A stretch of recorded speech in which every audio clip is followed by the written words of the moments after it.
There is something in this game that I find fascinating, and it is the dual forks of the pitchfork. The pitchfork attacks you and has these two spiky forks that it's trying to kind of insert into your butt or something. It keeps making jokes about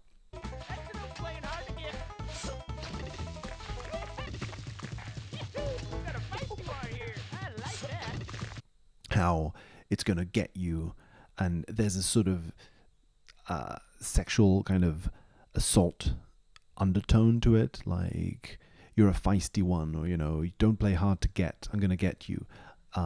There's themes of that nature.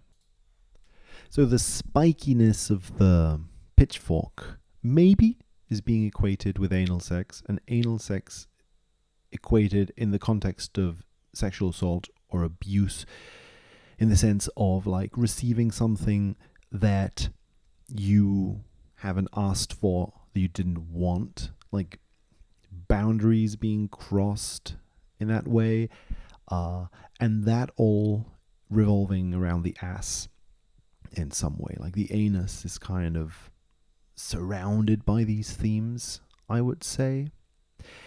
And a thing I find kind of fascinating about that is, for example, in the boiler scene, you're being attacked by this boiler and the imps are inside it. One kind of weird thing I'm interested in is that the boiler has two testicles, so two things it's attacking you with. It clearly says also at one point, I have big things for you, or something, or prepare to get the bollocking of your life. Prepare to receive the bollocking of your life. I've got some big things for you. He says things in this nature that also, and other sentences of this kind, I'll see if I can find a few, but that sort of imply I'm going to attack you, and I'm going to attack you in a way that involves my sexual organs, and it's going to be an attack, right? It's going to be a rape. It's going to be something disagreeable and bad and that you don't want. And at the same time, for example, the bull in the bull and the cow scene also has these two horns, and he attacks the asses of cows, or at least the asses of cows are being used to generate poop. Sort of interesting to me that we have these mentions of farming in this game, because the pitchfork is a farming implement, and death, for example, in this game carries the traditional like scythe element that death figures often carry in these kinds of mythologies or personifications of death.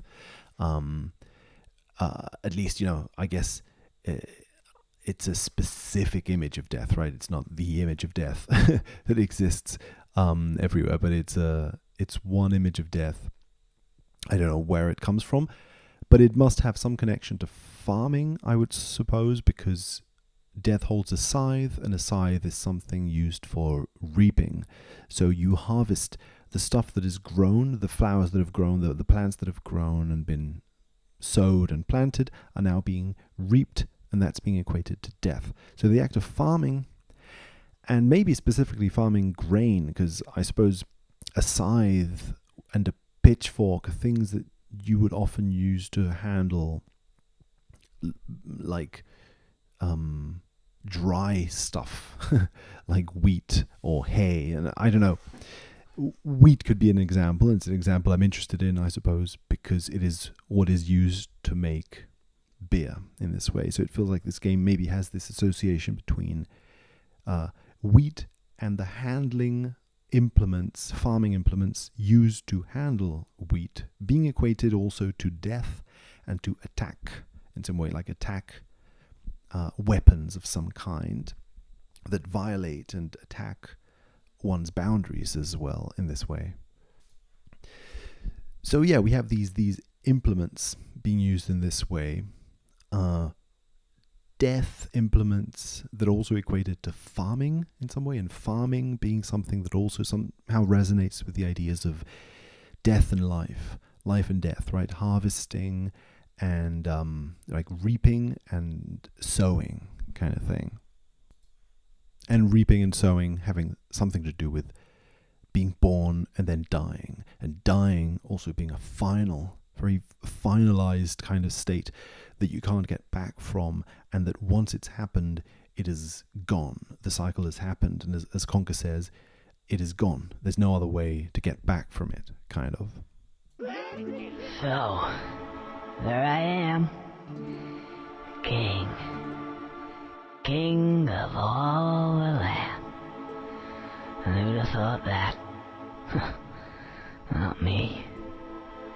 I guess you know who these guys are now? 'Cause I certainly do.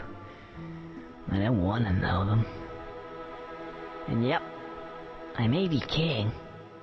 I have all the money in the world. And all the land. And all that stuff. But you know, I don't really think I want it. I just want to go home. With Barry. And, I don't know, have a bottle of beer.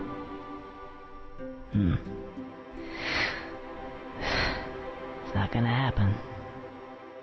It's true what they say. The grass is always greener. And you don't really know what it is you have until it's gone. Gone.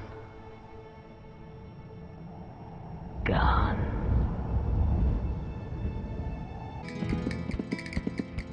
Oh! Oh! Stop your nonsense, young man. So there's this strange, like, eternal kind of state of reaping and sowing, which are kind of eternal things because they happen again and again and again. Like, you reap and you sow, you reap and you sow. It's kind of a cycle that happens again and again. Like the seasons, like day and night. And day and night also play a big role in this game. Day and night transitioning from one to the other and not being able to recover the previous night. You can never sort of go back to the previous night. These farming implements could also have something to do with farming in the sense of food, generating some sort of a food or a substance that will lead you through in life, will the game starts in a farm patch where Conker meets the planted scarecrow. He's planted in a little farm patch, and the farm patch is what will provide the food that will then generate sustenance for whoever wants to eat it. In fact, in this game, something very important for certain characters in this game is like the beehive, which is also food for the bees. It's basically a sustenance of food. It's a food house that you live in. So it's a house that you can live in that then provides you enough food to continue living in it. And that house is so important, right? That people steal it, people take it away. You want it, you want to get it back, kind of. Because getting it back means also eating the stuff that keeps you alive, that makes you live in some way. There's a thing Barry says when you meet her in her house, like the second time you see her, I suppose, is when the rock guy knocks on her door and she says, like, I hope you're not selling something, or I hope you have a good excuse this time. And she's expecting a good excuse, or she's at least expecting some sort of conversation with Conker that could resolve or shed some light on the situation in some way, and she doesn't get it. Who are you? The rock-solid guy punches her and takes her away to the cave, which is the rock-solid club, where she is put inside of a cage, some sort of like a go-go dancer cage. I'm kind of interested in how at the beginning of the game she seems to be training these like defense moves, like defense mechanisms, like martial arts type moves. She's doing kicks and defense kind of moves of some kind. And In the bar on the other side of the equation, Conker is there with the war people, and they're kind of like preparing to go to a battle, to also do some like defense, to defend and attack an enemy. And the vampire says that this war was fought ages ago, like 300 years ago, something like that, where a bunch of different people were fighting. I think the panthers and the squirrels were fighting against the weasels or something like that. And this was a huge war. It is spoken of in the manual. Seems to be the beginning of some conflict, whereby the Panther King was a traitor. He was a traitor. He was a traitor to the squirrels, and took power. The great mighty poo is flushed down the drain, and down the drain it leads you down to the prehistoric world, which is the past. Like the most past thing that ever happens in this game is at the very end of the daytime section, so to speak. The end of the daytime section is the most past thing, the prehistoricest thing of all.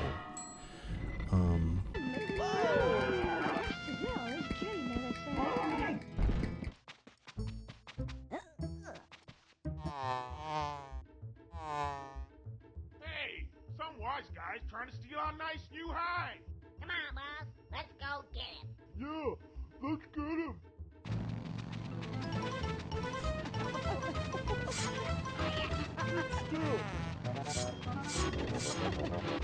Come here, you shorty. Why you?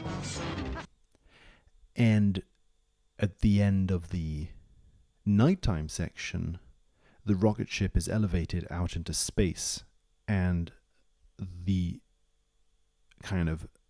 professor says he doesn't want to be tied down to this old-fashioned old stuff from the past. He wants to be tied to the future, to something new, technological, new, something new that's emerging. And in that case, instead of going down into the drains of the past, into Ooga Booga Land, you're shot up into upwards, like up above. Up above seems to be where the future is. It's up in the sky, so to speak. It feels like in both cases, you get a game in both cases.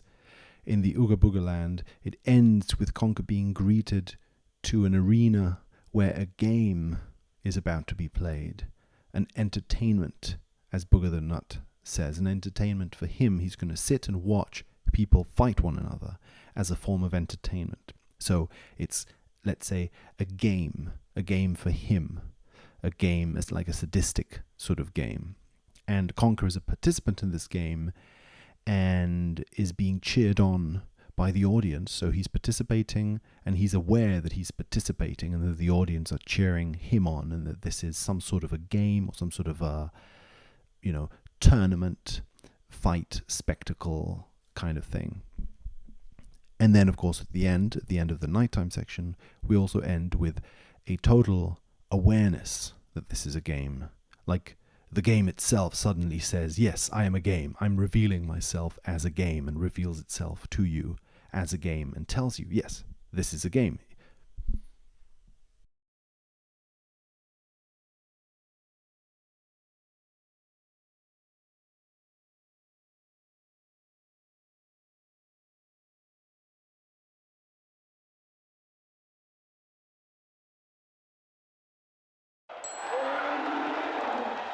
Now I think I'm needing your help.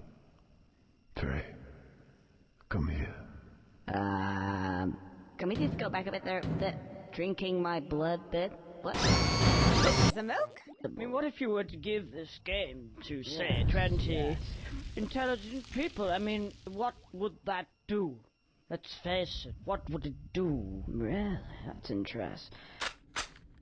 What the f*** is that? Hello. Can you help me? Ugh.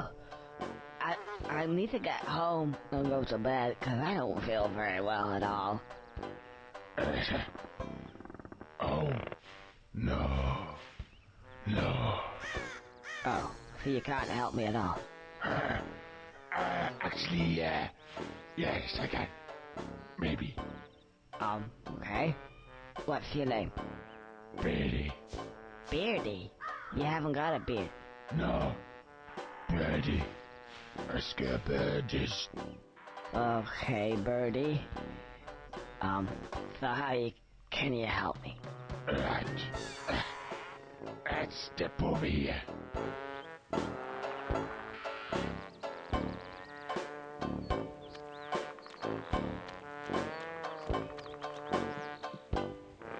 You see those buttons? Actually, you'll find that they're called context sensitive. And, well, actually, they, press B. Press B. Oh, yeah, the light comes on. And it makes this nice ting. Right, a ting noise. You guys ting. The ting. That's it.